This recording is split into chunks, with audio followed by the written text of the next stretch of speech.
Hey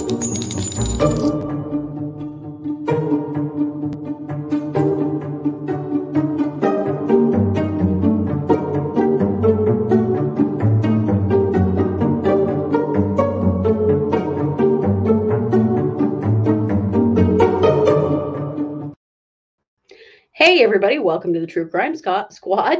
I'm Christy Brower, here with my sister, co-host, and partner in crime, Katie Weaver.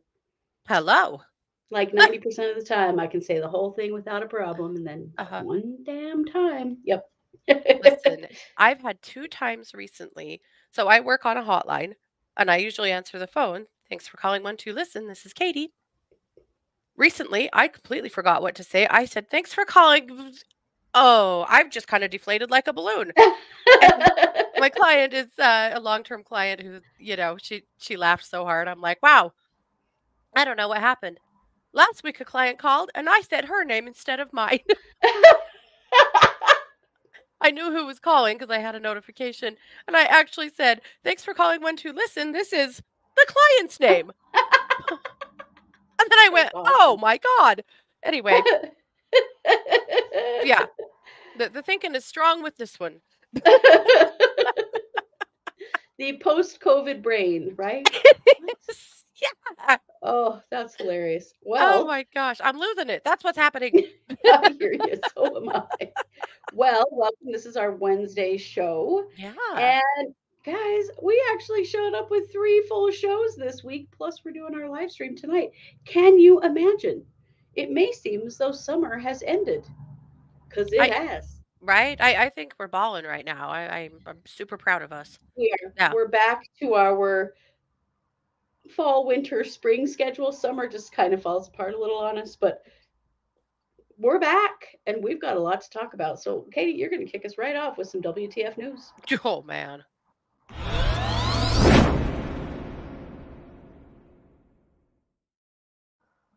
Imagine you are sitting in traffic and a motorcycle pulls up next to you. In fact, a whole bunch of motorcycles and ATVs pull up next to you. And one of them hops out of the car, and we're not in the country in this scenario. We're in the middle of a big city.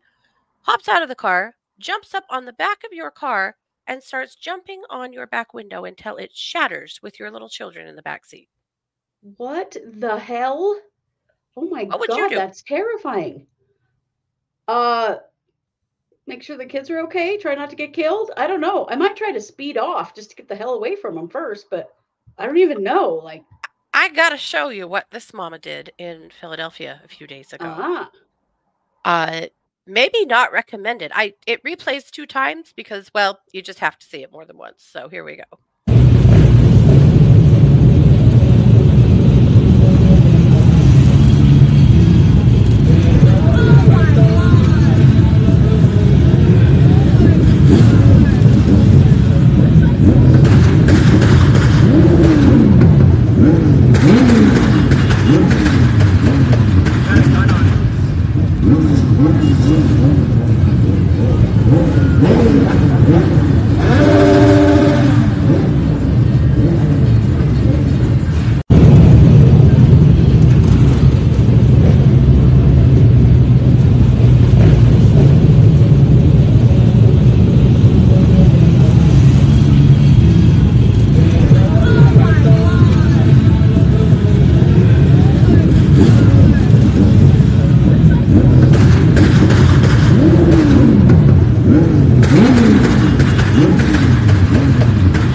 Okay. Shit. Good for you. Knock him off that bike, you little bastard. Jesus. So, for those that were watching, not watching, let me explain. She gets out of the car, and by the way, when he's jumping off of the car, he drops something and picks it up. That was a gun. Oh my God. Mm-hmm.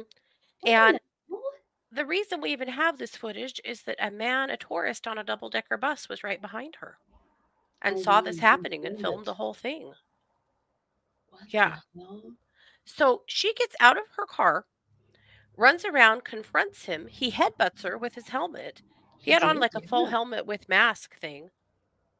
She and tries to take another swing at her that she averts. Like she's a baddie, man. And, and then he tries to get back on his bike and she pushes it over with him on it. She shoves him over. What an Now asshole. she killed. Now, as it turns out, this was like the mayonnaise mafia out for a ride. There wasn't much to it. Yeah. Uh, Several arrests were made for people riding ATVs in the city. If you Yeah, what notice, the he was hell? on a dirt bike. There was no license plate on it. There were some four No. wheelers around him. Like you can't ride stuff like that just in the city without. No. In some cities, like where I live, you can, as long as you have operating blinkers and operating taillights and you have a license plate. But Right. because most of those vehicles don't come with those things because they're made for off-road use. But Yeah. anyway, so there were some people that were ticketed for doing that, but the Philadelphia police have not messed around on this, Wow. and they announced that they have arrested the male ATV rider, and Good. they're getting ready to announce charges and some additional details. There's going to be a press conference this afternoon. So, unfortunately, I don't have those details quite yet. We don't know his name, but I wanted to show you some of the pictures that were sent out to the public that helped them to identify this idiot. So, here we have the bike, Mm-hmm. the gold decal Um, on his helmet, oh, his his shirt says actual you ain't no face. killer. Yeah. An idiot. So, here's what we know. I got to tell you, from watching that video and seeing the size of that kid, I really thought that was a teenager. Yeah, he wasn't a very big guy. Turns out, no, he's 27. Are you serious? Well, good. Adult prison for you, Yeah, asshole. There were yeah. children in that car. Mhm. Mom, Drive, my God, no one deserved that. What the right. hell? Mom was working. She's an Uber Eats driver Oh and had told the no. press that childcare is just too expensive. And so her kids just ride along with her. I A think a lot of lot people of do that. gig drivers do Yeah. that. They're actually, because I've worked DoorDash and I've worked Amazon Flex, and they Yeah. actually have rules about children in the car, which allow for them, but they're not Hmm. supposed to ever get out of the car at any location. But Sure. yeah, they those gig companies totally they know people are Yeah. doing that all the time. Yeah. Well, I mean, seriously, for a mom, especially a single mom, I don't know that she's a single mom, but a mom that needs to work, that can't afford daycare, stuff like this driving stuff is a godsend, you know? It is. But at any Mm. rate, how terrifying. So we don't have his So name yet, but terrifying. it'll be released today in a press conference, I believe, and some charges. So good, good. Yeah, I hope very good. that I hope they throw the book at him. What the hell does that kid think he was doing? Right. What? And those kids could have really been hurt kicking the glass in on them like that. Well, and them riding their motorcycles and ATVs like that in traffic. I mean, Hmm. the fact that none of them were killed is amazing. Yeah, yeah, absolutely ridiculous. So Jesus. anyway, but I thought you guys would be amazed to watch that video. Listen, I wouldn't have got Yeah. out of the car, and I don't know that she should have, to be honest. I don't That know. was dicey, but he definitely picked the wrong one. I'll bet he was pretty surprised. Yeah, and good for her. I loved it when she shoved him down. It was great. Tipped over his bike, probably scuffed it. Right? She's like, you big pussy. Yeah. So we'll Oof. take that for sure. Yes, we Yeah. will. All right. Well, I'm going to turn the mic over to you for our main case. Okay.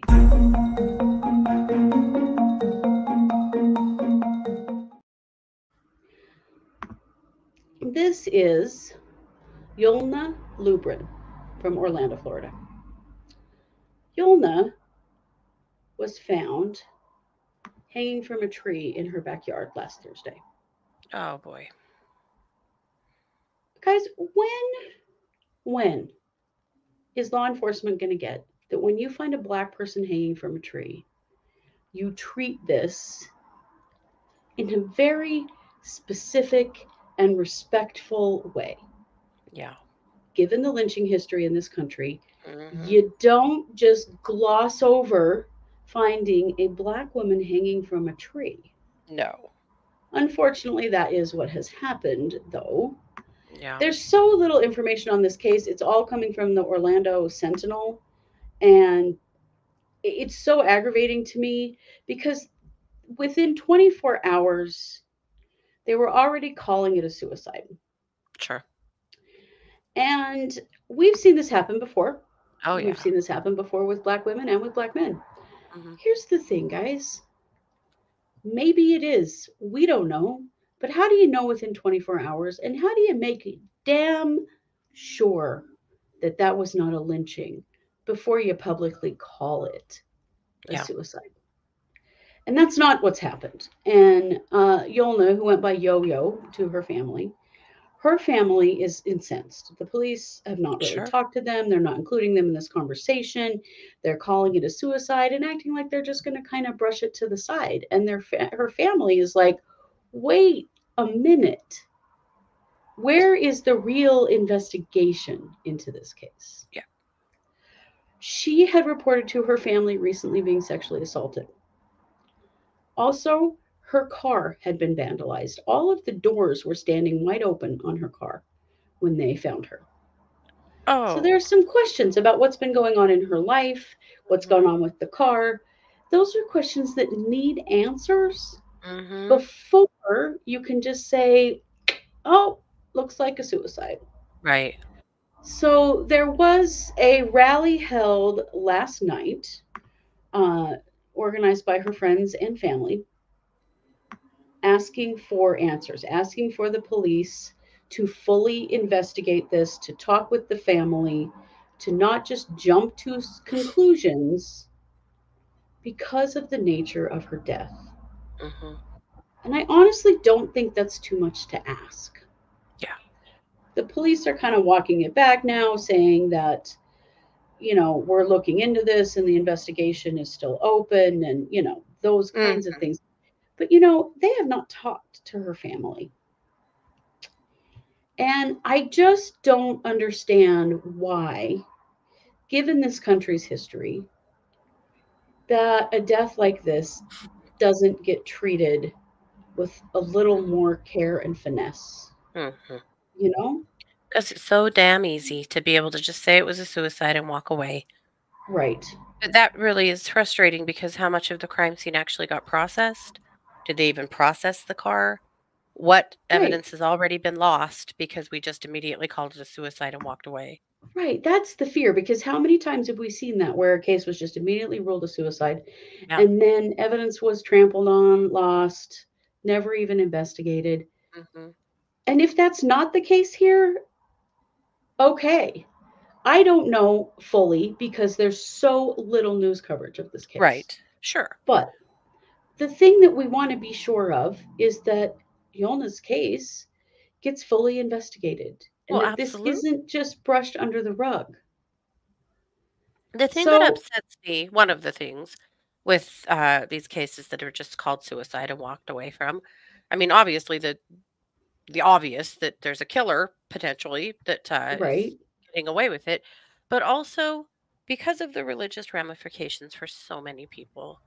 yeah, And I have different beliefs on suicide than other people do, I'm sure, but a lot of religious folks believe some pretty scary stuff about suicide and about yeah, the soul of that person. And it's incredibly cruel to write cases off as suicide so easily if they're not, because their families are going to live with that forever. The yeah, lack of care ugh, in every direction is just so freaking gross. yeah. And for a black family to lose someone to a hanging, the generational trauma around that is so massive, Yeah. so not recognized by law enforcement. There's no respect for the community in this situation, and that's what the family is really struggling with.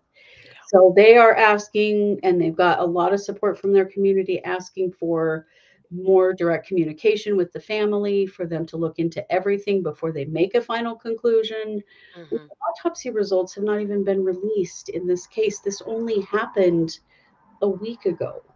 Yeah. Real soon to be identifying this as a suicide without really doing due diligence. So we just wanted to throw our voice behind this case. Yeah. And if you live in Orlando, this is in West Orlando, please be aware of what's going on. Make public statements, make statements to your local politicians, get the media on it. We need help for people to pay attention. Hmm. Maybe this is going to turn out to be that Yolna took her own life. I don't know. But what if it Right. isn't? What if it isn't? And Well, we, and things like the car being vandalized is definitely sus. Where's yeah, her what is phone? it? Who's gone through it? What do we know about who she was talking to? I mean, there's Right. a lot of And law questions enforcement here. do have her phone. There are a lot of questions. But the Hmm. family feels like they are not getting any communication about what's Hmm. being found here. And the decision to call it a suicide was so quick Yeah. that they're very afraid that it's not getting fully investigated. And that's my concern too, because we've seen it happen over and over again. So, as true crimers, one of the Hmm. things that we probably the thing that we find the most important in what we do is to raise our voices to help support justice for other people. Absolutely. And Yolna and her family deserve that. So if you're Hmm. in West Orlando, look into this, see what you can do to throw your voice behind it. And all of us, we need to educate our law enforcement, or maybe just get them to give a damn that Hmm. when a case like this happens, they need to put more into it before they make a final decision. You just don't run that risk. No, definitely no. So, all of our love to Yo Yo's family and the community and everyone who is rallying behind her right now. And we will continue to keep an eye on this and hope for a very um, thorough investigation into her death so that everyone can Absolutely. be totally sure what Hmm. actually happened to her. Indeed. Yeah. And with that, Katie, I'm going to kick this over to you for a missing person spotlight. Okay.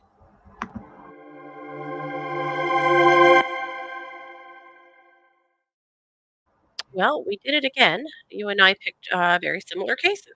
I know we have a theme, don't we? Mhm.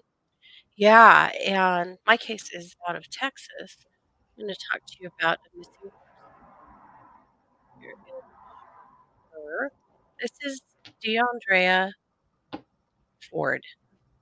She Okay. went missing September 21st. Okay. East Houston.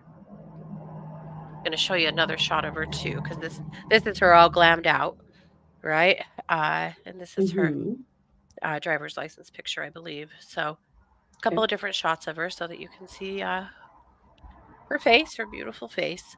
So Yeah. DeAndrea, uh, she went missing from a bar that she had been dancing at. She'd been an exotic dancer at this bar, and she's 21 years old. She's described as 5 feet 4 inches tall, weighs about 170 pounds, has brown eyes and black hair, and she left with an unknown man. So the bar manager said that the employees aren't allowed to leave with men that they meet inside, but she did climb into an SUV, a black SUV that nobody seems to recognize. So we don't know Okay. who she left with. This was Diva's Bikini Sports Bar and Grill. She's only Okay. worked there for a few weeks, so the people there did not know her particularly well. Uh, there's a lot of reasons why this is really, really concerning. One of them is that she has a 4-year-old son. Oh no. And it is not like her in any way to just not come home Mm-hmm. and take care of her little one. This is just not her theme at all. And so her family is freaking out, of course, Of and course. saying that this is not normal behavior. And so the bar does have some surveillance footage from the night she went missing. That's how they know she got in a black SUV, but they don't have any idea who the person was driving it is. Mm-hmm. Uh, oh, sorry, a van, not an SUV. Mm. And they were in the van for about an hour and then it left Hmm. on site. So one of her friends missed a call from her about 2 a.m. And then later that day, her phone was turned off and her calls started going straight to voicemail. and it's been Mm. going off ever since. It's never been powered back on. So here's, I mean, this is upsetting enough, right? Yeah. It's extremely concerning. She's been gone for enough days now that, like, what the hell? And with a 4-year-old that she cares for, it's not like she didn't have her own kids. She did. And to just disappear Right. like this is just not normal for her at all. One of the reasons it's so concerning is that she is a witness in an active murder case. Oh no. hmm So apparently, in the spring, she was asleep in the front seat of a car that was driven by a man named Otis Parker, and Okay. he was killed on May 18th. There were shots fired outside a Houston apartment complex. She was nearly killed. She wasn't hit, but barely escaped being shot. And there were several people involved: Jamal Brown, Mariah Green, Katana Taylor, and Gerald Wheeler were all Okay. charged. So apparently, there was a fight between the victim and the Ford guy about, or not the Ford guy. Anyway, there was a fight over $1,500 that they had made during a work trip, and so it was a planned killing and robbery over $1,500. Oh my God. So during the investigation, investigators intercepted a text message between some of the suspects saying she ain't safe in Houston at all. Oh Yeah. boy. So there was a no contact order between her and the suspects granted in June. In July, they tried to arrest Brown. He was the main guy, uh, Mm-hmm. and ended up in a shootout with Brown, and he was killed. Oh. Now, the rest of the suspects have been charged, and it sounds like they're all in jail. Uh, yeah, they're in jail with no bond. But we don't know if her disappearance has anything to do with that because she's still an active witness to this crime. We also Mm-hmm. don't know if it doesn't. We just don't know. And I went to Twitter and put her name in because Twitter or X, whatever, is usually a great source for news. Right. They are about her free. Mm. Like, this should be headline news. She is a witness in a murder trial, and she has gone missing. Come now, you know. Right. She had to have a restraining order from these people. They were sending texts Mm. saying that she's not safe, and now she's disappeared. Are you kidding me? Right. But her case is not getting any coverage. So I wanted to be sure it got coverage here and that we at least showed her beautiful face and talked about her because Yeah. what the hell is going on? Right. Well, and she's got a little boy. Yeah. This is Yeah. She has a She's only child. 21. She's Yeah. just a kid herself. My God. hmm So again, her name is Deundrea Ford, and she went missing from Houston. So Okay. keep an eye out if you are in Houston. Please watch for footage and coverage of this case. Watch for her. Get in the know about what's going on here and what is For being sure. done about it, and we'll keep an eye on it too. Yeah, absolutely. Sounds like we have a lot of cases to keep an update on. Yeah. We've got quite a theme in the show, and we will hmm we will most definitely do that. Yeah. And hopefully we've do our best to shine the light on cases like this in order hmm to help make sure that this woman is found. My God. Right. Right. There justice needs to be served here. Come on, man. Yeah. And maybe somebody ought to give a shit. That'd be nice. That'd be cool. Yeah. No, definitely. All right. Well, you can tell this is definitely a see something, say something kind of episode. Yeah. Get involved if you know where any of these crimes have occurred. Find out what's going on in your community and what's being done about them. Mm-hmm. And, if you learn things that we don't know because we don't live in your community and coverage has been so poor, please let us know. We appreciate that very much. You Yeah. all help to be our eyes and ears out there. And we're just Mm-hmm. sitting here in little Idaho and we don't always know the answers to things either. So it's Mm-hmm. helpful if you're from the community and you have information. We always appreciate that. Yeah, very much. Please don't forget to like, subscribe, share, comment, leave us a review over on Apple where you can. All of those things help us to grow. Mm-hmm. We will be back tonight for Wednesday night case updates at 7 p.m. Mountain. That's live streamed on our YouTube and our Facebook page. And we've got updates in lots of cases. You do not want to miss it. There is so much going on. Yeah. And we are the True Crime Squad. Thanks for being here. Take care.